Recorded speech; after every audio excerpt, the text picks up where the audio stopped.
Top 6 Ways to Recession-Proof Your Life. It's hard to miss the fear-inducing headlines about a possible recession. They are almost everywhere. Fidelity experts don't think the U.S. is in a recession or about to head into one, but many investors are worried about the economy and want to know how to prepare for a recession. No one knows what's going to happen in the future, but it never hurts to prepare for the worst while hoping for the best. During tough times, the strength of your financial plan can be tested in ways you may have not imagined, and that can cause some strong feelings which can sometimes complicate financial decisions. If you're ready to learn how to prepare for a recession, here are 6 smart steps you can take now to manage your emotions and help bolster your finances. Number 1. Practice mindfulness to help make better money moves. Sometimes our natural reactions are not the most helpful. Some people disengage from their finances in down markets because they feel anxiety at the thought of knowing how bad their situation might be. Others, meanwhile, engage more in down markets, spurred by feelings of fear into behaviors like panic selling, says Brianna Middlewood, PhD, a behavioral research scientist at Fidelity. That's why it's always important to keep your long-term goals in focus. If you find yourself checking out or tempted to cut your losses in the market despite a well-considered long-term investment plan, take a moment to reflect on what's really driving your choice and if it's in your long-term interest. Practicing mindfulness can help you develop the discipline you may need to avoid emotional money moves that you may regret down the road. Number 2. Get a financial plan or stress test the plan you have.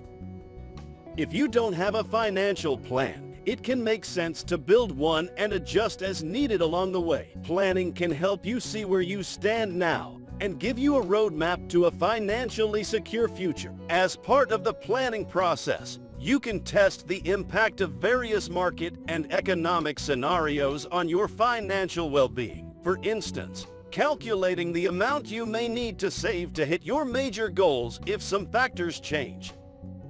The thing I worry about are the big shocks to the system like a recession and being laid off. You want to try to ensure you have enough liquidity to get through those periods, says David Peterson, head of wealth planning at Fidelity. With a plan in place, you can play around with estimates. What if I get laid off and am out of work for 6 months? Where is money going to come from to cover essential expenses? And how might it impact my retirement plan? A plan can be modeled and estimate what 6 months with no income means for you. It can be a balancing act, saving and investing for the distant future while also taking steps to protect what you have today. Consider thinking about your financial picture in terms of 3 broad categories: preparing for emergencies, protection, and growth potential. These 3 building blocks work together to help make sure you have money for unexpected expenses, a plan to protect what you have, and growth potential to reach your long-term goals. Number 3. Look for ways to spend less or earn more. In the short term, it's very difficult to conjure up more money. If it were easy, we'd all be doing it already. So spending less is the obvious lever to pull when casting around for more cash to save or to pay bills. To get started, look at your spending versus your income. You don't need to track every penny, but having a rough idea of how much you're spending and where can help you get started. Fidelity's 50-15-5 guideline lays out a plan for making sure you're able to pay for essentials while saving for the future and unexpected expenses. Number 4. Bolster your emergency fund. An emergency fund can be a lifeline during hard times. Ideally, you should try to save enough to cover 3 to 6 months of essential expenses. Some people may want to save even more than that. Don't worry if your emergency fund isn't quite up to that standard. 3 months worth of essential expenses is quite a lot of money to squirrel away. Get the ball rolling by saving $1,000 or 1 month's worth of essentials, and then keep going until you've hit a level that helps you feel secure. It can make sense to keep a significant portion of your emergency fund in liquid savings to that way you can easily access your money if and when it's needed. It doesn't necessarily need to be all in cash, but consider relatively low-risk investment that you can depend on if you do need to access it, says Peterson. Number 5. Try to stay the course with your investments.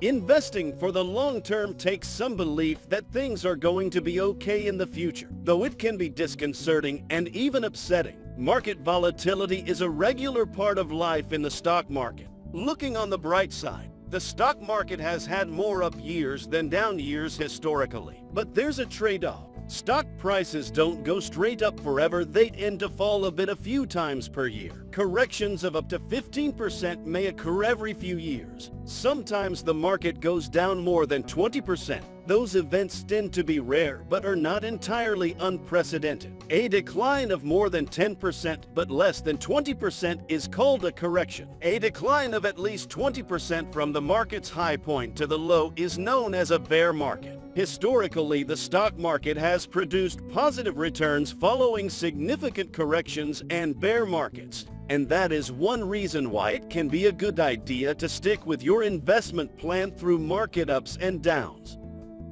Number 6. Update your resume and sharpen your skills.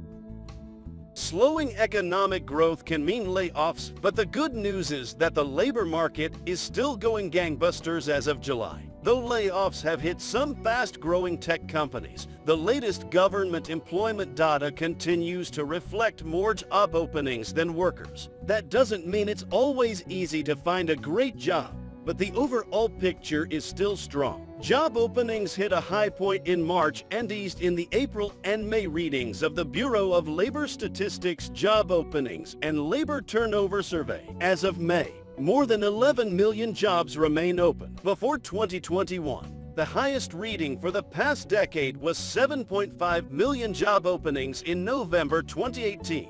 Whether you're concerned about potential layoffs or you're just ready to make a change, refreshing your resume with your latest skills and achievements can help make sure you're prepared.